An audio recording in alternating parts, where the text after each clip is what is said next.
So we are gathering together at this moment for the purpose of continuing to look at, welcome Sonia, continuing to look at this special meditation method, this special Zen meditation method that we call the Huatou, which means something like a head word. And it is a meditation method that is focused on cultivating doubt. Okay, cultivating this sense of wonder, and we kind of practice or use a huatou in a way that becomes a sword of wisdom. So we may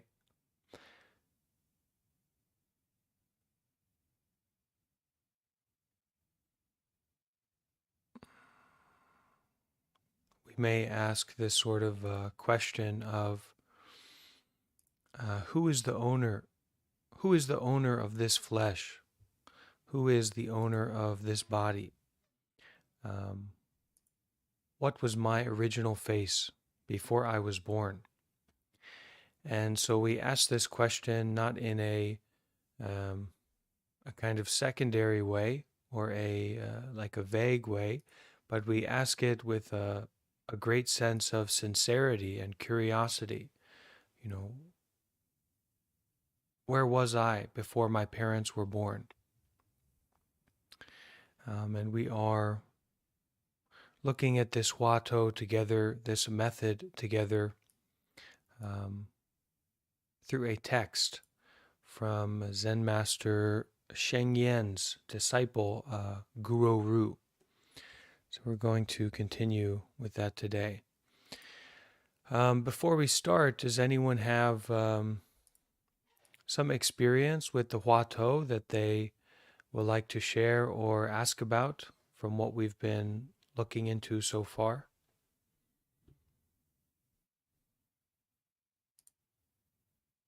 Hello there, Sila and Michelle.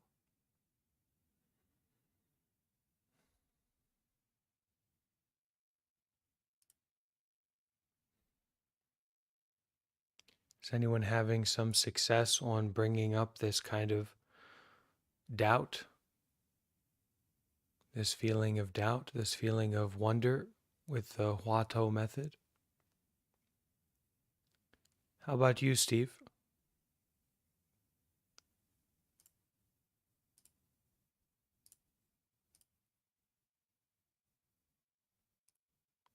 Okay, so Karan, you're using the method of who, or the huatou of who is aware of this awareness. Is Yeah, that it?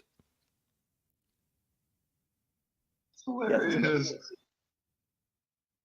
Steve, you want to say something? Are you there, Steve?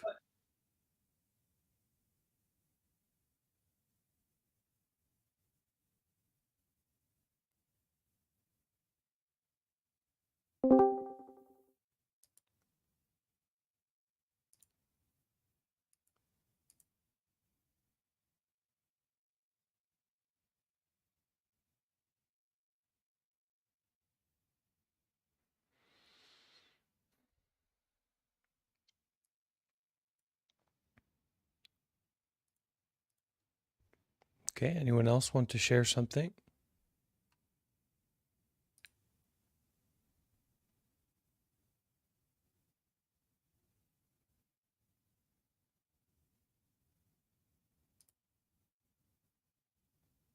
So before we begin with our reading, let's take a few moments to get comfortable, to find a meditation position, and I'll light some incense here and we can kind of show up together and get settled in our bodily awareness and presence of heart and mind in the body.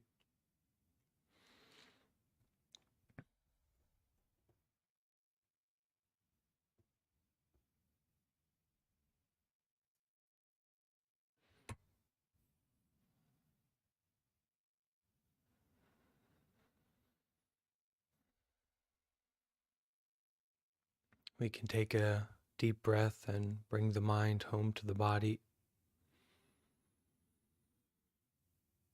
Bring our attention onto the sensations of breathing as they come in through our nose.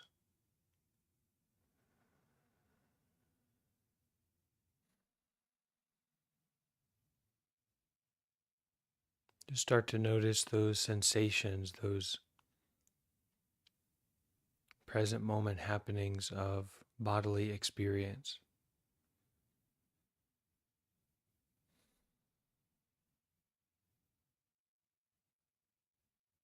And you can lean into that noticing and that looking at present moment bodily experience by kind of bringing your intention, bringing your sincerity to the breath right now.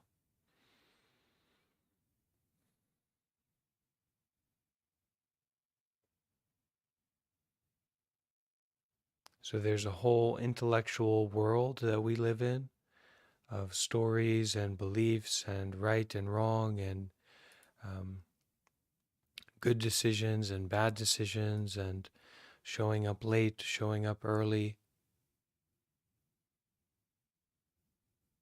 And then there's also this world of present moment experiencing, noticing, this world of what's happening right now.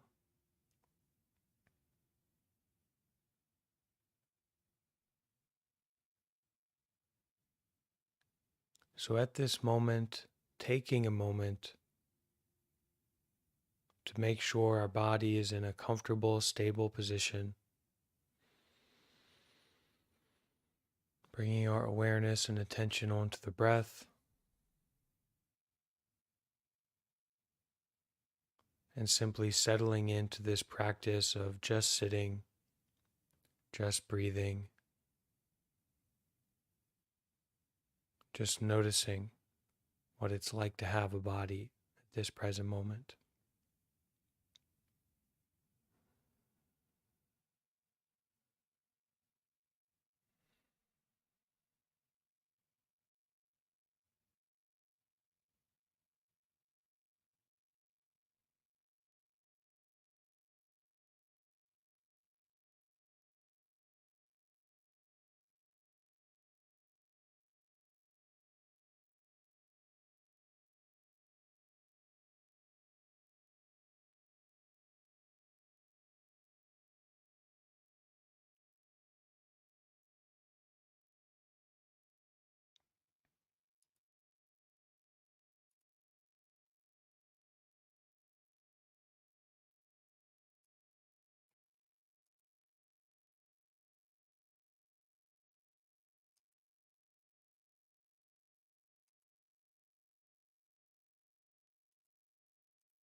So we're now going to dive in together to this exhortation or these very direct practical teachings on um, the raising, the keeping, the asking, the investigation, and the watching of the Huatou, which means something like headward. This is a special meditation method that is found in Zen Buddhism, and we are reading from a text that is kind of giving us very clear and concise and powerful instructions on practicing this Zen meditation method of Huatou that is meant to cultivate a sense of great doubt, great wonder. This instructions also apply to any meditation method that you may practice, at least most of them, especially at the beginning here. So when you hear Huatou, you can also understand that this is talking about meditation method, okay? A way of practicing meditation. So even if you aren't fully familiar with the Huatou meditation method, you can take these instructions as a kind of direct pointing to how you can practice meditation on your own, okay, with your mindfulness of breathing, or your counting the breath, or your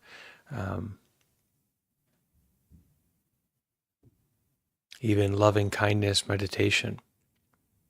Okay, so we will begin. Great doubt, great wonder, great curiosity. To raise the Huatou, to raise the meditation method, to bring up the meditation method. In the beginning of Huatou practice, it is vital to take a proper attitude. Practitioners should be eager to dissolve their perplexity by adopting this method consistently so that they can have a clear idea of what Wu really is. Talking about this Huatou of what is Wu, or what is non-existent. Such an eager attitude is an expression of enthusiasm, a heartfelt urge to reach the ultimate achievement. Strictly speaking, this attitude of enthusiasm in meditation is also diluted, but it motivates us to understand and achieve something. Without it, we lack momentum and cast doubt on the method itself. So without this initial enthusiasm or inspiration in our meditation practice, we will doubt even the meditation method itself. We won't have enough trust to even begin to practice or to try. So it is important that in the beginning of practicing meditation, we do have this kind of, you can call it faith, you can call it trust, but this quality of inspiration to try, to explore, to see for yourself about the practice of the meditation method. In the initial phase of practicing meditation, please don't let go of the method just because you understand about these ideas of no attachment or non-discrimination. All too often, we are easily distracted by our own deluded thoughts or external objects. So we lose track of our mind soon after we start to raise the meditation method. Whenever we get connected to deluded thoughts and defilements, we lose the meditation method. In this case, we lose the Huatou. At this moment, we have to bring our mind back to the Huatou again, which is called raising the Huatou, or raising the meditation method. Therefore, to raise implies an alertness with which we observe ourselves to see if we stay with the method at present, and to raise the meditation method as soon as our mind strays from it. As we raise, lose, and resume the Huatou repeatedly, or the meditation method repeatedly, we simply know what is happening with an ordinary mind. We don't have to blame or doubt ourselves, thinking, why do I have so many obstacles? How come I sank into sleepiness or got distracted by deluded thoughts again? Even the thought of introspection or repentance is not needed in diligent practice. All we have to do is raise the meditation method all the time. That is indeed the diligent practice of concentration. Otherwise, as soon as discrimination or argument arises, many other scattered thoughts follow. Even if there are positive thoughts, they are part of the mind of arising and perishing too. Then it is a practice of the distracted mind. As we raise the meditation method, we should neither assume the existence of the method nor grasp any sound or image of it. We just keep our mind on the meditation method. We just keep our mind on the Hua-To, this question to raise doubt, asking what it really is. So some examples of that Hua-To: who is dragging this corpse along? Who is the owner of this mortal flesh? Quran, what was the one that you said that you were practicing, that you liked? Who is aware of this awareness? Who is aware of this awareness? This sincere question that we raise that brings up a sense of doubt, of questioning.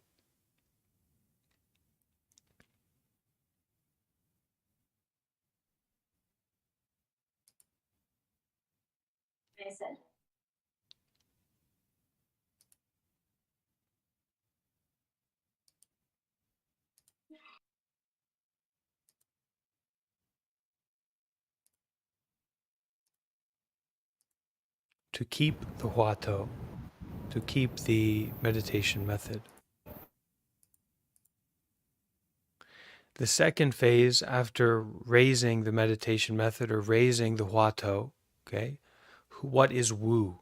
Who is dragging this corpse around? Who is practicing meditation in silence? We raising this question brings us doubt, wonder, curiosity. The second phase is to keep the Hua-To.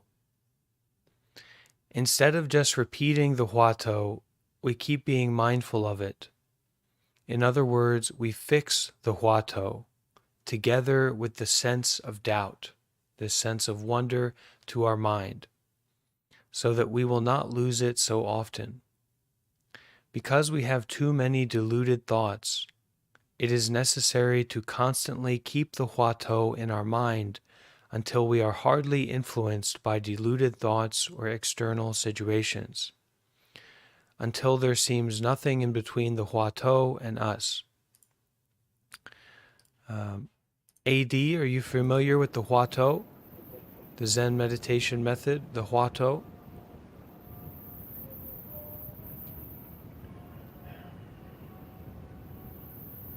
Are you there, AD? Sorry, yes? Are you Can you hear familiar me? with this meditation method of the Hua-To? No, Okay, I don't think so. okay.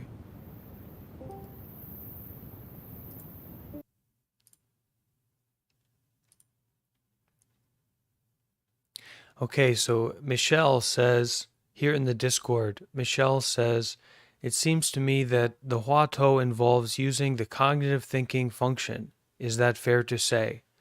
I would like to understand exactly what I am doing. I guess it's more honest to acknowledge that I am in fact thinking. Well, Michelle, have you been following along with these readings? Okay. So the Hua-To is to raise a question that inspires a doubt or a wonder, a curiosity. Who is the owner of this flesh? Okay, who is dragging this corpse around? No, you're still not, it's still not working. We'll have to get some of the, we'll have to get a monk life tech person over to your side of the world and get you to fix that microphone of yours, but we couldn't hear you. So you'll have to type. May I ask a question? Okay, Jonathan, go ahead. So what's the value of doubt in this context? Because I had kind of approached meditation as a gaining of certainty of like my inner experience and my awareness of the world. And now you're kind of throwing me for a pretty big loop here. Now you're telling me to doubt things, and I'm not quite sure what to make of that.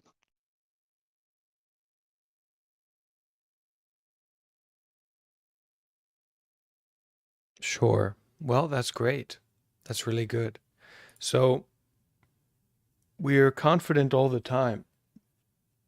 We're knowing all the time. We're knowing too much, right? We know where the Reese's Puffs are. We know where the bathtub is. We know where to buy what we want. We know where to go when we want to avoid something or we want to get something. We're always knowing. Okay, we're very confident, and we also are kind of stuck in this life of belief, isn't it? We are constantly in this position to believe every little thought that comes along in our mind. People are often calling us up and deceiving us, tricking us. Isn't it right? We turn on Fox News or we turn on the BBC and we simply believe what people tell us. Okay? Now, not all of us are such a deeply involved in that, but it's this kind of normal practice for us that we are deceived. If it's not by someone else, then we are deceived by ourselves. We are tricked by our own thinking. We are tricked by our own states of experience. I need to go to sleep. I need to watch this. I need to do this. Okay? I need to have this. And then as we grab onto that idea, as we grab onto that experience, we fall further and further down into this realm of delusion, concocted thinking, concocted discrimination, right? And all the worse, we are more confident along the way.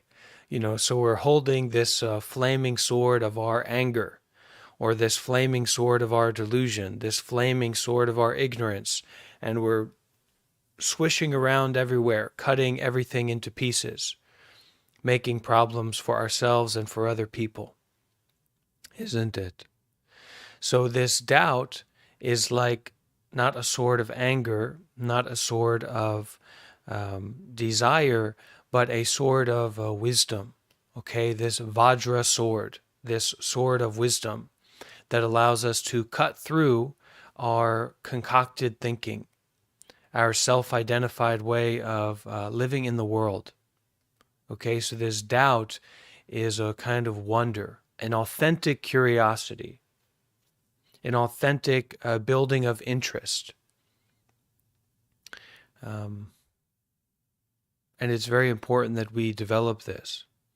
Now, one of the ways that you can approach the practice is this knowing, this single-mindedness of staying on the meditation method. But this not knowing is also a kind of knowing. And we can say from the Zen perspective, a more authentic kind of knowing that can lead to the true knowing of the wisdom of emptiness. Okay, and the wisdom of seeing through all phenomena, not just getting ourselves into a profound, concentrated, bright state of mind. Not the point. So this doubt is really important. And look, if you're serious about getting on this path, disclaimer, this is a dangerous road, right? It's a treacherous situation. You don't want to end up without eyebrows wearing a robe, but look, this is where it led me. So this isn't a path you want to tread lightly, right? This is a path that you want to really be aware of, the depth, the danger, the seriousness, the intensity, the intimacy of this brambled path, these poisoned thorns that we are interacting with now. Okay, to truly poison our self-identified story, our craving and aversive way of living in the world. It's going to bring us into a difficulties. It's these difficulties that are our stopping points on the path, or our markers of progress on the path, that we are facing and confronting and accepting difficulties. Um, this is a hallmark of the practice, is that if you're doing it right, you're going to be intentionally stepping into adversity and difficulty and facing that. So if you're getting thrown for a loop, welcome to the club, and it's good that you're getting thrown for a loop, and in a bit of a curious, unknown situation. You have anything else you want to say, Jonathan? You want to clarify this a little bit more? No, thank you. I think that was good. I guess maybe the only I mean, I struggle. Maybe this is a different type of doubt, like self-doubt. Doubting, of value and worth, and Right. competency, and like that kind of like more like a like self-denigrating kind of Right. thing. And uh, uh, are we in similar territory, or is this a We're not different in concept similar of it? territory. No, no, no. We're certainly not in similar territory, and this is something that it's especially for the Western mind. There's a there's a story about the Dalai Lama, um, and I don't know if this is a real story. I'm not going to be able to say it in the way that I heard it exactly, but there's a story about the Dalai Lama where someone kind of brought up to him about this sadistic, masochistic way of thinking, or this self-criticism. This like we build our own demons in our mind, and we attack ourselves, or we beat up on ourselves, we denigrate ourselves, we are our own worst enemy in some ways. And the Dalai Lama responded with this kind of surprise or shock that this state of mind, or this way of mind, was so ingrained in someone, was so established in someone. This kind of culture of self-abuse, right? And it's just not something that Buddhist teachings are never pushing you towards self-criticism, or to be antagonistic to yourself, or to self-harm. Now, there's definitely some worth about a hit and a slap at the right place, to wake someone up and says, look, if you're interested in this, you're in the right place. If you're not, get the heck out of here. Right? There is some worth in that, but it's especially for people who have that tendency to doubt themselves, or to be self-harmful, or negative to themselves, maybe from past experiences or people in their lives. It's never the intention to perpetuate that. The Buddhist teaching are always to doubt that very sense of self to begin with, that would be judging, or speaking roughly, or speaking harshly, or acting negatively. So it's never about that. And actually, through doubting all of these kinds of states of mind that come up in the real way, in terms of the practice way, we're really getting way ahead. We're practicing way before that self-criticism can get involved.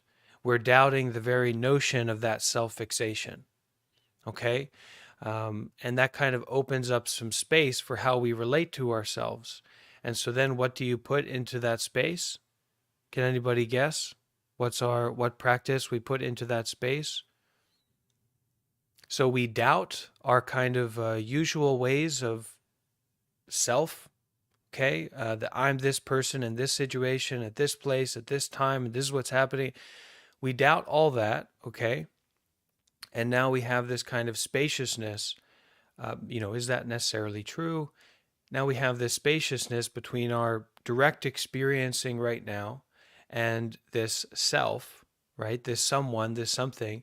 Can anyone guess what we put in between that, within that space? Does anyone know? Let's get a few guesses or a few answers. I thought there was one answer, but Carolyn on the YouTube said wonder.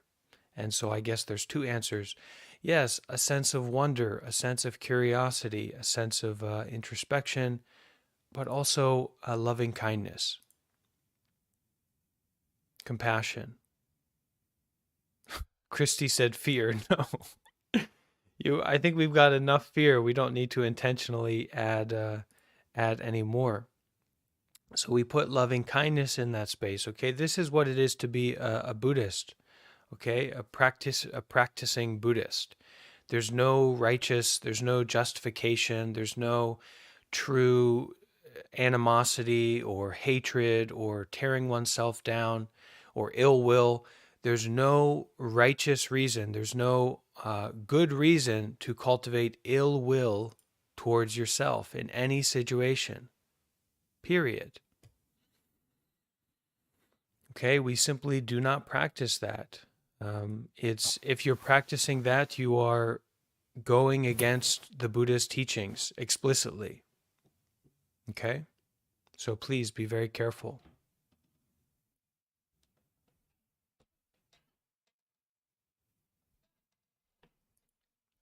And it's a rule, please take this as a rule in your own practice.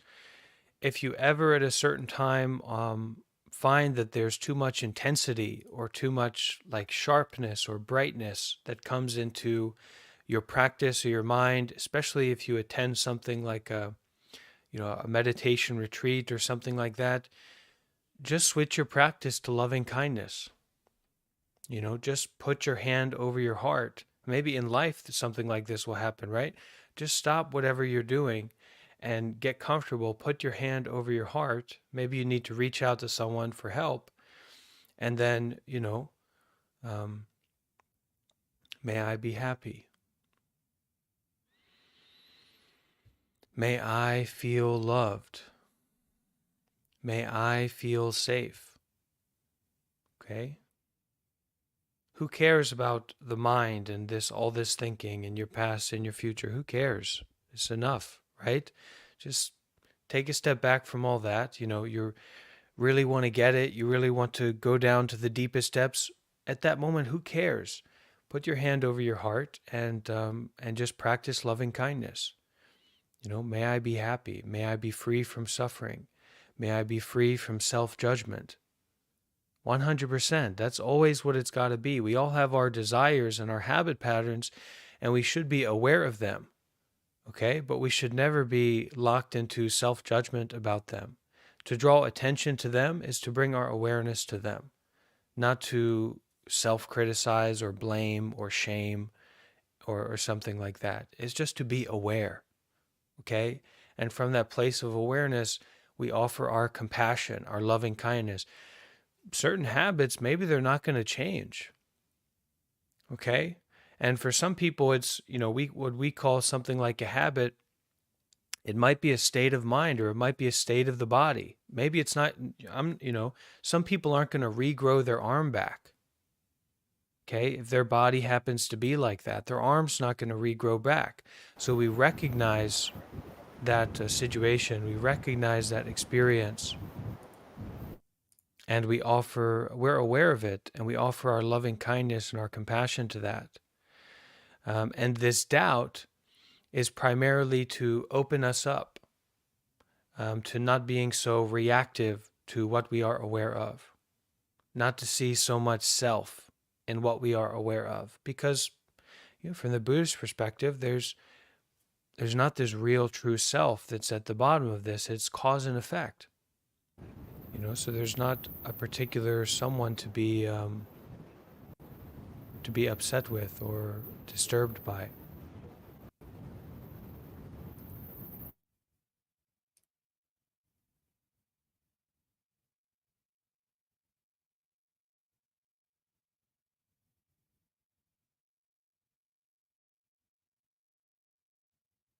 Okay, anyone want to say something or share something?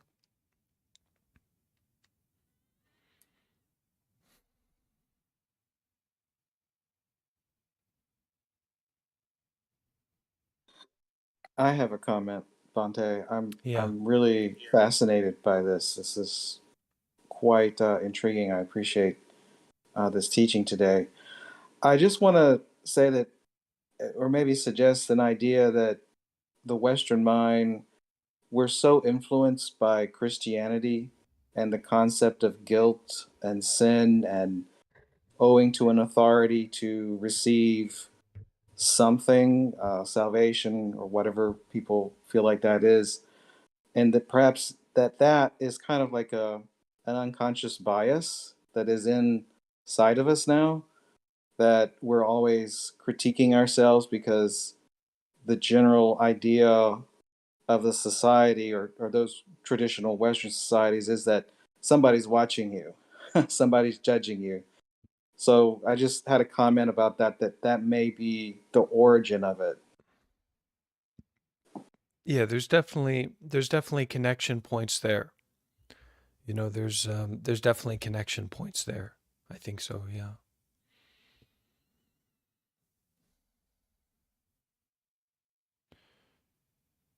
So it's in Buddhism, this goes back to the early Buddhist teaching, this story that the Buddha said to someone, maybe to the monks. The Buddha said, "Look, if someone is torturing you, if someone is cutting off your arms and legs, someone's doing the worst possible things that you can imagine to you, if at that moment you bring up ill will, then you are not following my teaching. You are not, you're not practicing it." Thich Nhat Hanh says Buddhism is a practice. So sometimes we're practicing, sometimes we're not, but that's to the degree that this metta, this loving kindness, this loving friendliness needs to be reinforced with ourselves, but not in a way of just like our thinking, but a practice, that we really practice it. And how do we really practice it?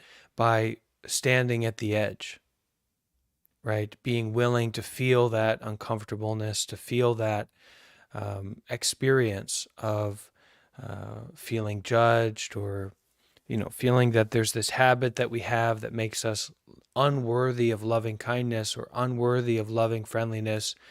No, there's nothing that makes you unworthy of that. Okay, and it's to practice that very sincerely and with depth and wholeheartedness. It's really important.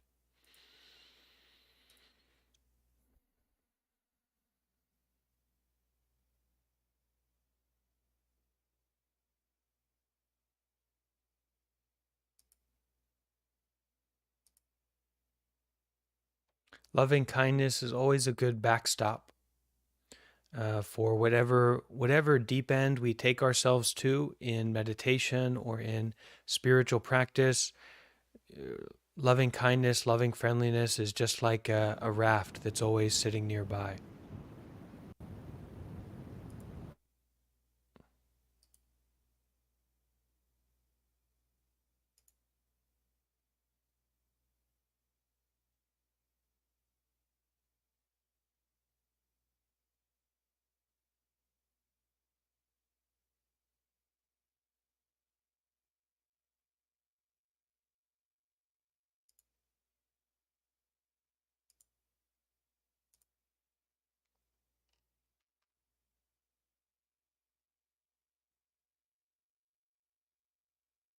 Okay, so we're going to continue with our reading.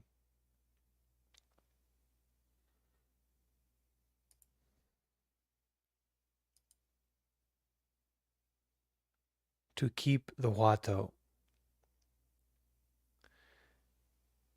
The second phase is to keep the Huato. Instead of just repeating the Huato, who is dragging this corpse around, who is the owner of this body, who is sitting here breathing and being aware. These are examples of Huato. Firstly, to raise the question, to bring up the question, and a question that works for you, that brings this sense of wonder, this sense of doubt. The second phase is to keep the Huato. Instead of just repeating the Huato, we keep being mindful of it. In other words, we fix the Huato together with the sense of doubt to our mind, so that we will not lose it so often. Because we have too many deluded thoughts, it is necessary to constantly keep the Huato in mind until we are hardly influenced by deluded thoughts or external situations. So a kind of great independence, a great individuation. Until there seems nothing in between the Huato and us, and this also applies to any meditation, until there is nothing between the meditation method and us. We know we are practicing this method and staying with it without letting up. The moment we become aware that we have lost it, we raise it again right away.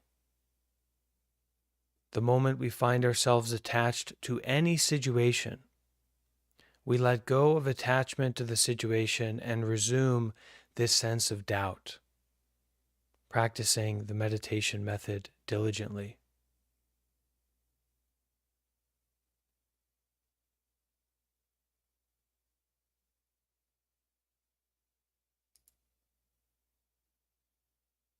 While we are keeping the Huato in mind, we need to arouse a sense of doubt. In other words, we must first feel an urge to search, a strong curiosity to know what it really is. Simply sitting there and raising the Huato without keen mindfulness of it, we are likely to sink into sleepiness or be trapped in idleness. What is Wu? Who is the owner of this body? Who is seeing through these eyes? Is not a factual description, but a question. The main point lies in Wu, because it is quite abstract. There is nothing our mind can get attached to, or the Huato that we're using, the questioning that we're using. Well, but also even the breath. The breath is quite abstract. What to just sit and breathe, it's very abstract compared to our story-based way of living. So because it is quite abstract, there is nothing our mind can get attached to. We have no concrete answers to hold on to either. We may feel dull or meaningless over time, so we need to link this question to our lives. Only then will this question become powerful and make us really feel something about it.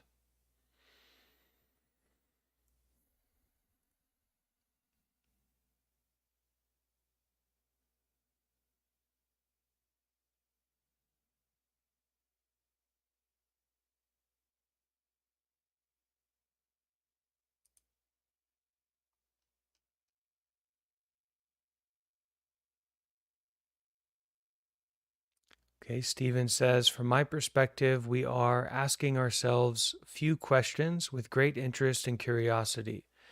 We have asked ourselves the question, who owns this flesh? Who drags this corpse around, etc. So we try to focus on a particular question. Find a particular question, such as what is Wu? Or Quran's question of who is aware of what is it, Quran? Who is aware of this awareness? Who is aware of this awareness?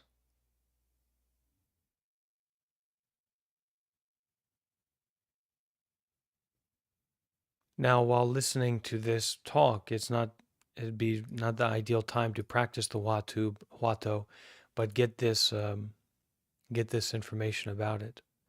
So to ask the Huato, what does it mean to link this question to our lives? What should we do to link our lives to the Huato? In 2009, I directed not me, but Guru Ru, whose text we're reading from. In 2009, I directed a 10-day Huato retreat at the Dharma Drum Retreat Center in New York State. When it was time to share experiences, one of the practitioners mentioned hearing a sudden shout from the proctor monk, from the facilitating monk during walking meditation. "Who is it that is walking?" He was taken aback and struck by a thought. At the age of 55, I don't even know who's walking right here. When such a shock appears, we apply it to the questioning. For instance, we can ask ourselves why we inquire about Wu, when it is really our own existence that we experience. But in the final analysis, who is this existing living being? Wu does not mean the absence of our physical body or the phenomenal world. According to the Buddha's teachings, Wu is the key to the ultimate truth of all phenomena in the universe, including our lives. Why then is this ultimate key Wu? And this Wu is from our previous reading of a koan from Joshu, when someone asked him, this Zen master monk asked him, "Does a dog have Buddha nature?" And he responded, "Wu." He responded, "No." Wu means in Chinese no, or non-existent, which is very strange because all beings are supposed to have Buddha nature in this Buddhist tradition. So why then is the ultimate key Wu? No, non-existent.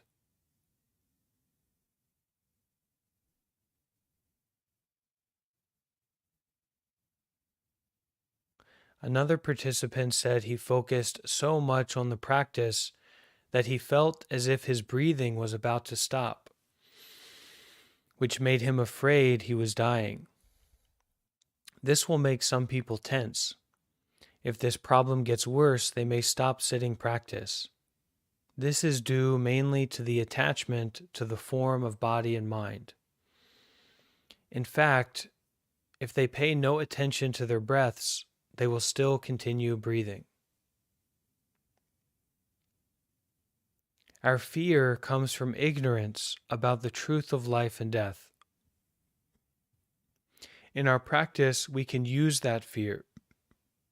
We can then connect practicing Huato to our life. For example, we can tell ourselves, sooner or later this life will come to an end. But why did the Buddha tell us there was neither arising nor perishing?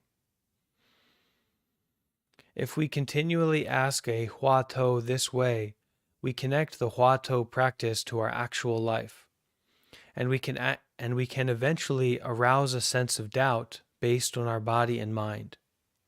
Naturally, we will develop a solid and clear sense of doubt, which makes it possible for us to practice well and move on to the next phase, investigating Huato.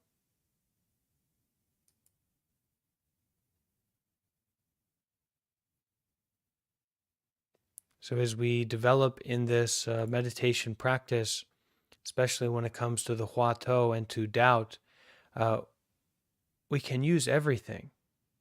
We can learn to use fear, right? To use our sleepiness, to use our anxiety, to use everything to deepen that practice, that sincerity, that wonder, that curiosity. Everything, anything, uncomfortableness, boredom, we can use it to look more closely and open up more fully to this doubt, this wonder, this sincerity.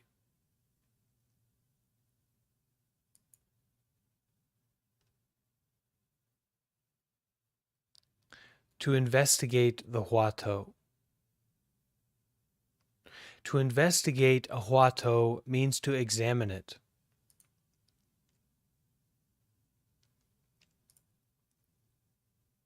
We need to look deeply into the Huato and get to the bottom of it. To find the answer, it is no use searching high and low.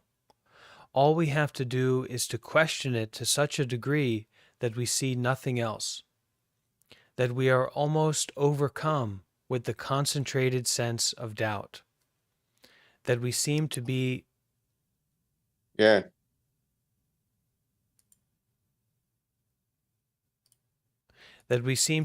forced into a tight corner with no way out. We keep investigating the Huato like this until the whole universe is nothing but doubt. We keep questioning what we see, hear, and think until all the functions of consciousness stop. Then, at the sound or sight of something like a falling flower, comes the eureka moment. Therefore, the purpose of this practice is to stop our consciousness, that is, to stem our mind stream.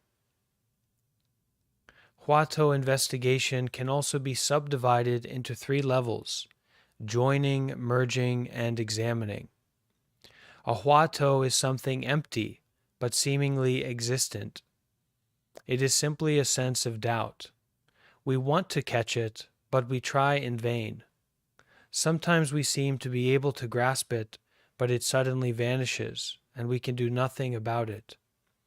So we have to keep it at all times and all places, without a single moment of interruption. We even make it part of our body and mind.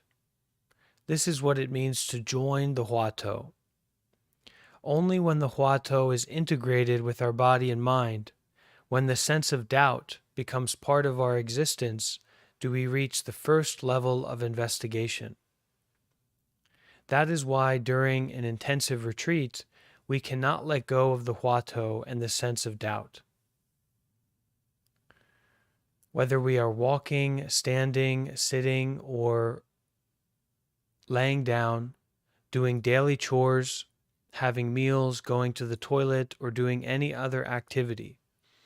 This is also alluding to the general practice on a meditation retreat that supports our practice to really develop and deepen. So I think many people here have heard me talk about or mention about it's about consistency. The power of practice is in consistency. So the great effect, the great power comes when you can bring your meditation method, whatever it is, to all activities of your life. And that's really what a meditation retreat is about. It allows you to bring the meditation method to continuous practice. Not like super intense, special experience, but practicing continuously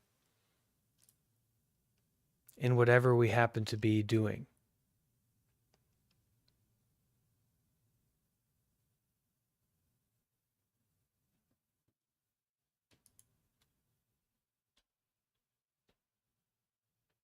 Sean, do you want to share something? Want to use your voice?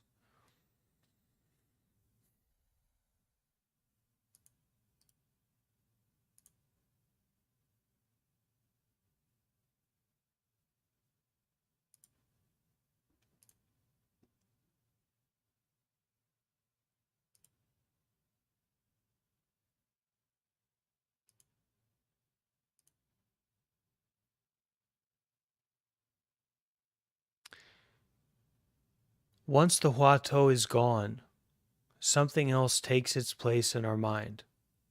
Then our practice is interrupted and we are unable to go any further.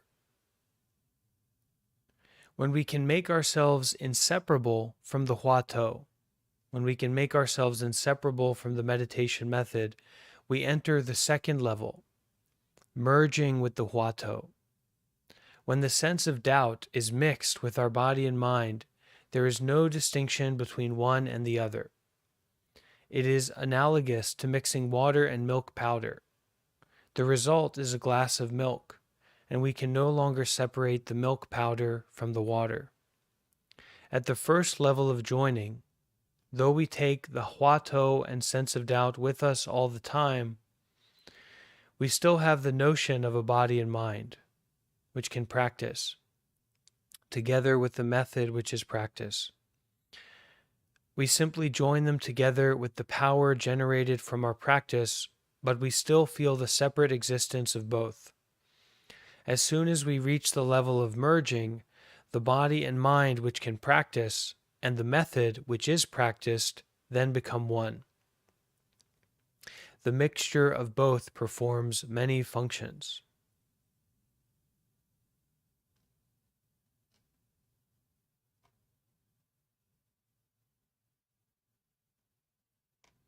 So the mixing of our body and mind with the meditation method.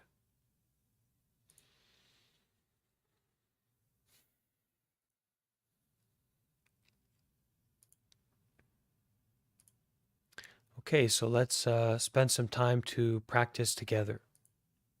Okay, so bring to your mind what Huato, what meditation method that you would like to use.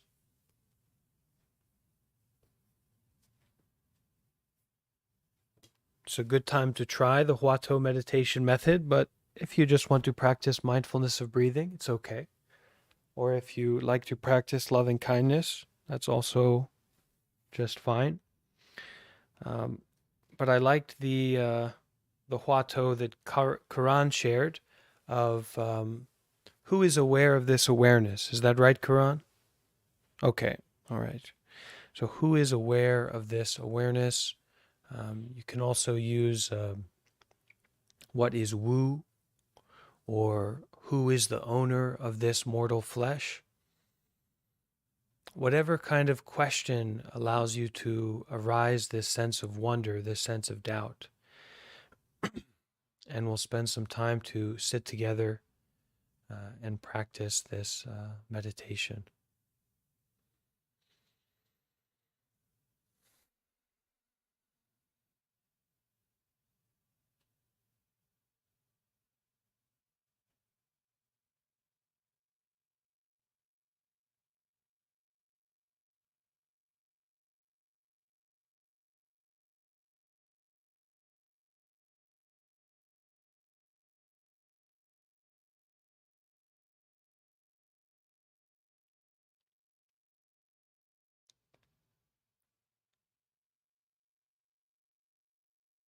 What was my original face before my parents were born?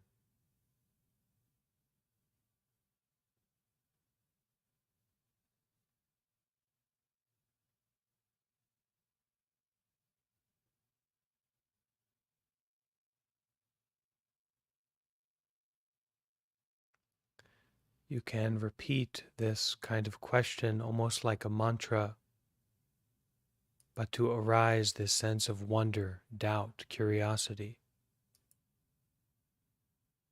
What was my original face before my parents were born?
So we will finish our practice today with some Buddhist chanting.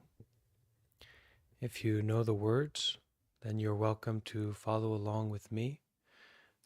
This chanting is Namo Tassa Bhagavato Arahato Samma Sambuddhassa. And this is to pay homage to the Buddha, the founding teacher in Buddhism. And we will end our session with that Buddhist chanting. Okay? Everyone's invited to bring their hands together with me.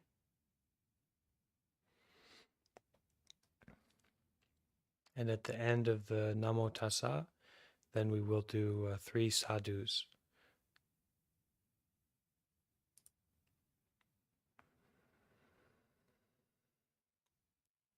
Namo Tassa Bhagavato Arahato Samma Sambuddhassa.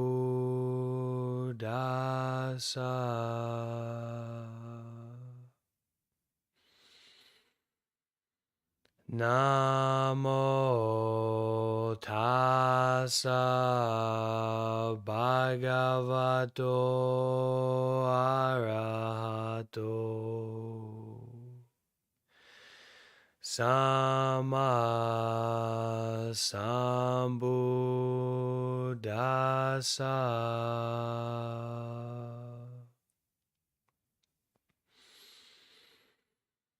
Namo Tassa Bhagavato Arahato Samma Sambuddhassa.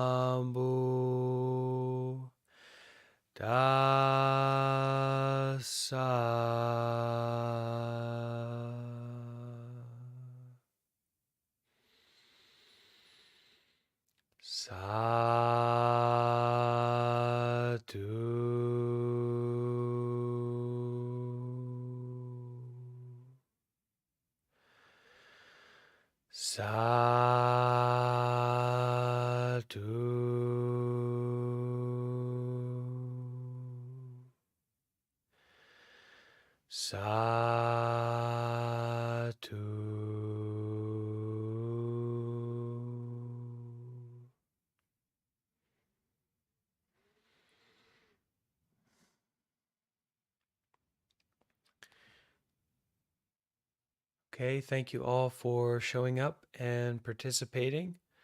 I hope that this session was informative and convenient and enjoyable. This evening, so that's 8 hours from now, 8 p.m. New York City time, we will continue our Buddha book club on the topic of healing from trauma. And tomorrow evening at 8:30 p.m. New York City time, we will have a special guest teacher and speaker who will answer some of our questions and kind of check in with our community. That's Ajahn Nisabo from the Clear Mountain tradition, or that's the expectation anyway. All right? So be happy, be peaceful. Thank you for showing up. Bye-bye. Thank you. Bye.